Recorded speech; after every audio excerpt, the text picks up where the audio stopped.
This is Abe Friedtanzer from Awards Radar, and I'm so thrilled to be speaking with Chau about her role in the new film, The Menu. How are you, Hong? I'm doing great. Thanks for having me. Of course, I don't think I enjoyed your performance in this movie. That's not the right word for it. I might have been a little bit more scared of it. But my first question is, have you ever been to a meal like this? No, I have not had the pleasure of a very high fine dining experience. I thought I would get to eat a lot of amazing food signing up for this movie, but it turns out my character doesn't eat anything during the movie, so I did not get to have that experience. No. That is true. Well, if you did have that experience, which of the characters do you think you would be? Would you be the same person or someone else? Oh, hopefully none of them. What's great about the menu is that we have so many amazing actors who are awesome people, but they're all playing somewhat of a doofus. So so that's where the comedy in the movie comes from. Well, I think your character may be one of the smartest people there. Again, possibly one of the most evil, also. But what did you connect to about her? Well, when I first read the script, I was in Portland, Oregon, working on another movie called Showing Up, a very different movie where I was playing an artist, a free-spirited artist. So I was definitely grabbed by this script. It was funny, it was dark, it had very strange roller coaster moments, but also very poignant moments, and I think all of those elements really come together well. I was not sure how it would, but I felt like Mark Mylod was the person to do it. I was a huge fan of Succession and just wanted to work with him. And Mark and I talked a lot about Elsa, how we could sort of lift her off of the page a little bit, because Elsa doesn't have any big monologues where she explains who she is or why she's there or how she came to be a part of that group with Chef Slowick. So I sort of was inspired by the funky people that I saw in Portland, Oregon while I was shooting, and I wanted to bring a little bit of that funkiness in there. So, we talked about hair and makeup for a while. I asked to shave my eyebrows, and Mark I sent some inspiration photos of what I was going for, and Mark immediately, in his very polite British way, was like, "No, no, he and the writers were imagining that Elsa would be very plain and not stand out. Her clothes would be um, sort of lack any personality." And I thought, oh no, oh no. And then I kept pushing and pushing, and we had a lot of back and forth. And thankfully, Amy Westcott, who is our amazing costume designer, who also happens to be Mark Mylod's wife, was very willing to conspire with me against Mark Mylod. And she came up with that great outfit, and it's just visually very strong, and really helped feed my character, because there's something about that costume that feels very Victorian and very stern, so that definitely helped inform the character. And it was just really fun to get to play somebody with so much edge and venom. Well, looking back to the characters I've seen you play, I think this reminded me in some ways of a combination between Watchmen and Homecoming, your roles in those, because I think there's definitely this hidden eccentricity in Watchmen, and then Homecoming sort of the like blind following of orders because the belief that that has to be done.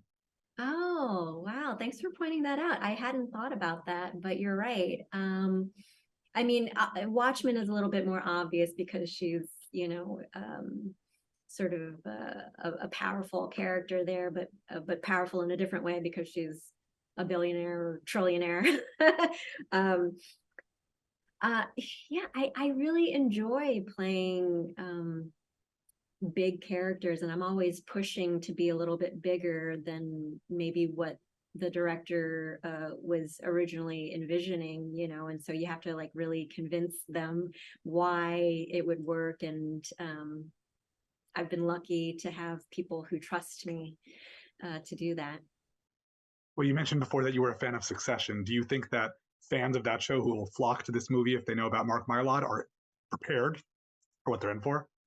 One of the questions I asked Mark was how he thought his approach would be different on the menu than Succession, because, Succession is a television show, and it deals with an elite group of people, and how would he approach the menu? And it was interesting. He really wanted to, there are similarities in that he wanted to show as much humanity in the people, even though they were dislikable. And that's true of Succession, and also true of the menu, where a lot of the diners are sort of obnoxious. They're not likable, but they're very wealthy or privileged and connected, and so that's why they're able to afford an evening at this very exclusive restaurant. And I thought, well, I'd like to see you do that, because there's not really a lot of room, at least on the script, for us to come to care about any of these people. So I was curious to watch Mark Mylod's process, and it was really interesting. He shot 360, and we just did a lot of continuous takes, because there were so many tables that we needed to move around. So even though most of the movie is scripted, there are parts in there that were improvised, because Mark asked us to improvise and keep the scene going. So that's really fun for a group of actors, because it made us feel like we were truly an ensemble, like a theater group, and we're just in the scenes, and just really sitting with our characters for a long period of time. Yeah. And you mentioned before showing up that you have this year. And I know also that you're in The Whale, which is a movie that I think I saw the day after I saw The Menu, and in Toronto. Wow. Obviously, three radically different performances. Do you see any connective thread between these three big 2022 performances? You know, they were all amazing projects, and it was not by design. I don't think I could have